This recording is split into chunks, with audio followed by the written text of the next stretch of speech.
Hello friends, അവർ travel ടോക്സിൻ്റെ പുതിയൊരു എപ്പിസോഡിലേക്ക് ഏവർക്കും സ്വാഗതം. ഞാൻ സൗമ്യ. ഞാനിന്ന് വന്നിരിക്കുന്ന ഒരു യാത്രയുടെ വിശേഷവുമായിട്ടല്ല, നേരെ മറിച്ച് പൃഥ്വിരാജ് പ്രൊഡക്ഷൻസിൻ്റെയും ഈഫോ എൻ്റർടൈൻമെൻറ്റിൻ്റെയും ബാനറിൽ ജയയുടെ ഡയറക്ടർ വിപിൻ ദാസും കുഞ്ഞിരാമായണത്തിൻ്റെ സ്ക്രിപ്റ്റ് റൈറ്റർ ദീപു പ്രദീപും കൂടി ചേർന്ന് അണിയിച്ചൊരുക്കിയിരിക്കുന്ന ഒരു വമ്പൻ ഫാമിലി കോമഡി എൻ്റർടൈനിങ് മൂവി. അതെ, ഗുരുവായൂർ അമ്പലനടയിൽ. ഈ ഒരു പടത്തിൻ്റെ റിവ്യൂ നിങ്ങളുമായിട്ട് ഷെയർ ചെയ്യാൻ വേണ്ടിയിട്ടാണ് ഞാനിന്ന് വന്നിരിക്കുന്നത്. വലിയൊരു താരനിരയെ തന്നെയാണ് ഈ ചിത്രത്തിൽ ഉൾപ്പെടുത്തിയിട്ടുള്ളത്. പൃഥ്വിരാജിനോടൊപ്പം ബേസിൽ ജോസഫ്, നിഖില വിമൽ, അനശ്വര രാജൻ എന്നിവരാണ് മറ്റ് പ്രധാന കഥാപാത്രങ്ങൾ. കൂടാതെ ജഗദീഷ്, സിജു സണ്ണി, തമിഴ് നടൻ യോഗി ബാബു, അജു വർഗീസ്, ബൈജു സന്തോഷ്, സോഷ്യൽ മീഡിയ താരങ്ങൾ എന്നിവരും ഇതിൽ വലിയൊരു പങ്ക് തന്നെ വഹിക്കുന്നുണ്ട്. തുടക്കം മുതൽ അവസാനം വരെ ഒരുപാട് ചിരിക്കാനുള്ള എലമെൻറ്റ്സ് ഈ പടത്തിലുണ്ട്. ഒരുപാട് ഞങ്ങളും ചിരിച്ചു ഈ പടം കണ്ടപ്പോൾ. കാരണം ഏകദേശം ഒരു 2.5 മണിക്കൂറാണ് ഈ ഒരു പടത്തിൻ്റെ ദൈർഘ്യം വരുന്നത്. സമയം പോകുന്നത് അറിയത്തേയില്ല.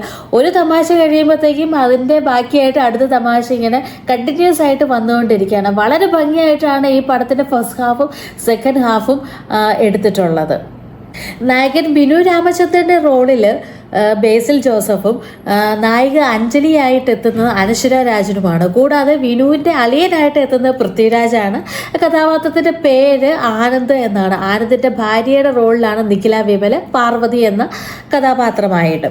വിനുവിൻ്റെയും അഞ്ജലിയുടെയും വിവാഹവുമായി ബന്ധപ്പെട്ടും അതോടൊപ്പം തന്നെ അളിയനും തമ്മിലുള്ള ഇണക്കങ്ങളും പിണക്കങ്ങളും ഇതിനെ ചുറ്റിപ്പറ്റിയാണ് ഈ കഥ പോകുന്നത്. ഫസ്റ്റ് ഹാഫിലും സെക്കൻഡ് ഹാഫിലും അങ്ങനെ തന്നെയാണ്. ഫസ്റ്റ് ഹാഫിൽ നമ്മൾ ഒട്ടും പ്രതീക്ഷിക്കാത്ത രീതിയിലുള്ള ഒരു ട്വിസ്റ്റൊക്കെ ഉണ്ട്. പക്ഷെ അത് ഭയങ്കര രസമാണ്. ഞാനിപ്പോൾ അത് പറയുന്നില്ല, അത് നിങ്ങൾ തിയേറ്ററിൽ പോയി തന്നെ എക്സ്പീരിയൻസ് ചെയ്യുക.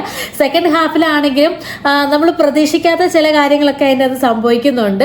പിന്നെ ഞാൻ മാത്രമേ കണ്ടുള്ളൂ എന്നുള്ള രീതിയിലുള്ള ചില കഥാപാത്രങ്ങളൊക്കെ ഉണ്ട്. അപ്പോൾ നിങ്ങൾക്ക് ഏകദേശം മനസ്സിലായിട്ടുണ്ടാവും ആരായിരിക്കും എന്നുള്ളത്. പക്ഷെ എനിക്ക് സെക്കൻഡ് ഹാഫിൽ തോന്നിയ ഒരു പ്രോബ്ലം എന്താണെന്ന് വെച്ച് കഴിഞ്ഞാൽ, ചില ക്യാരക്ടേഴ്സ് അല്ലെങ്കിൽ ചില സീനുകൾ കാണുമ്പോഴത്തേക്കും ഇത് എന്തിനോടാണ് കണക്ട് ചെയ്യുന്നത്, അല്ലെങ്കിൽ ഈ ഒരു ക്യാരക്ടറിൻ്റെ ആവശ്യമുണ്ടായിരുന്നോ എന്ന് തോന്നിപ്പോകുന്ന ചില സീനുകൾ ഉണ്ടായിരുന്നു. അത് എനിക്ക് അങ്ങനെ ഫീൽ ചെയ്തു.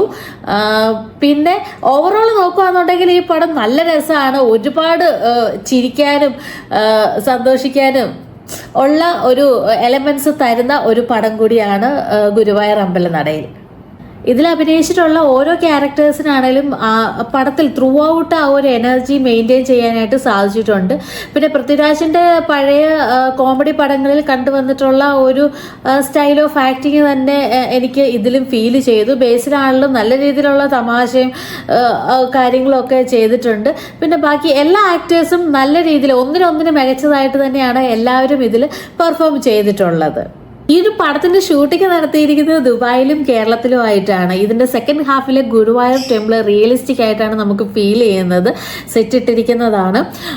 പിന്നെ ഈ ഒരു പടത്തിലെ മെയിനായിട്ട് 2 പാട്ടുകളാണ് വരുന്നത്, K4 കൃഷ്ണയും K4 കല്യാണവും. അതിൽ K4 കൃഷ്ണ എന്നുള്ള പാട്ട് അജു വർഗീസ് പാടി അഭിനയിച്ചിട്ടുള്ളതാണ്. ഈ 2 പാട്ടുകളും കമ്പോസ് ചെയ്തിരിക്കുന്നത് അങ്കിത് മേനോനാണ്.